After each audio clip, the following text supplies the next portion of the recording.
Genesis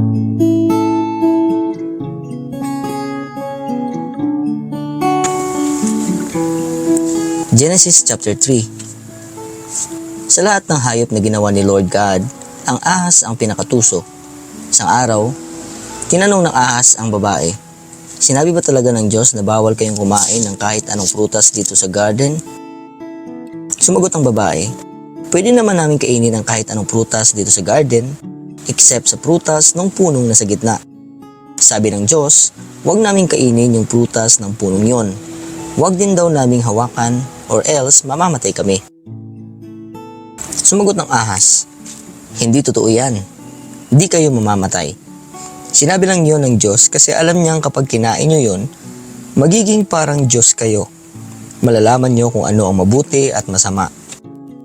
Tiningnan ng babae ang puno at nagandahan siya dito.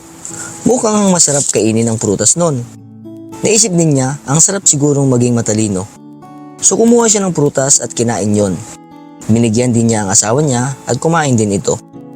Tapos namulat ang isip nila at na-realize nilang hubad sila. Kaya nagtahi sila ng mga dahon ng fig tree para ipangtakip sa sarili.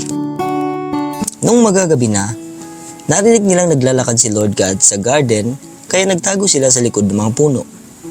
Pero tinawag ni Lord God ang lalaki. "Nasaan ka?" Sumagot ang lalaki, "Narinig ko po kayong naglalakad sa garden, natakot ako kaya nagtago ako. Nakahubad po kasi ako." "Sinong may sabing nakahubad ka?" tanong ng Diyos. "Kinain mo ba yung prutas na pinagbawal ko?" Sumagot ang lalaki, kasi po, binigyan ako nung babaeng binigay nyo sa akin, kaya kumain ako." Tinanong ni Lord God ang babae, "Bakit mo ito ginawa?"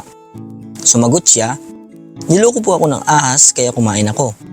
Tapos, sinabi ni Lord God sa ahas, "Dahil sa ginawa mo, ikaw lang ang susumpain sa lahat ng mga hayop, maamo man o mabangis. Mula ngayon, ikaw ay gagapang. Kakain ka ng alikabok habang buhay. Ikaw at ang babae, aking pag-aawayin. Anak mo't anak niya, palagi kong paglalabanin. Dudurugin ng kanyang anak ang iyong ulo. At ang sakong ng anak niya ay tutuklawin mo." At sa babae, ganito ang sinabi niya, "Gagawin kong napakahirap ang iyong pagbubuntis. Yung panganganak mo, gagawin kong sobrang sakit. Pero ang makasama ang iyong asawa, gugustuhin pa rin. Pangungunahan ka niya at lagi mo siyang susundin." At sinabi niya kay Adam, "Dahil nakinig ka sa asawa mo at kinain ang prutas na pinagbawal ko, susumpain ko ang lupa ng dahil sa iyo. Habang buhay, mahihirapan ka sa pagtatanim para magkaroon ka ng makakain. Tutubo sa lupa mga tinik at damo, mga ligaw na halaman ang kakainin mo. Pagpapaguran mo ang iyong pagkain hanggang bumalik ka sa lupa kung saan ka nanggaling. Sa lupa ka galing, sa lupa ka rin babalik." Eve ang pinangalan ni Adam sa asawa niya dahil siya ang nanay ng lahat ng tao. Gumawa si Lord God ng mga damit mula sa balat ng hayop para kay Adam at sa asawa nito at dinamitan niya sila. Pagkatapos, sinabi ni Lord God, "Ngayong kagaya na natin ng tao kasi alam na nila kung ano ang mabuti at masama, hindi na sila pwedeng kumain ng prutas ng punong nagbibigay buhay. Kasi pag kumain sila noon, di na sila mamamatay." So, pinalaya sila ni Lord God sa Garden ng Eden at pinabungkal sa kanila ang lupa kung saan sila nagmula.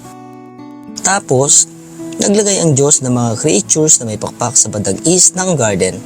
Naglagay din siya ng isang nag-aapoy na espada na umiikot sa lahat ng direksyon para walang makalapit sa puno na nagbibigay buhay.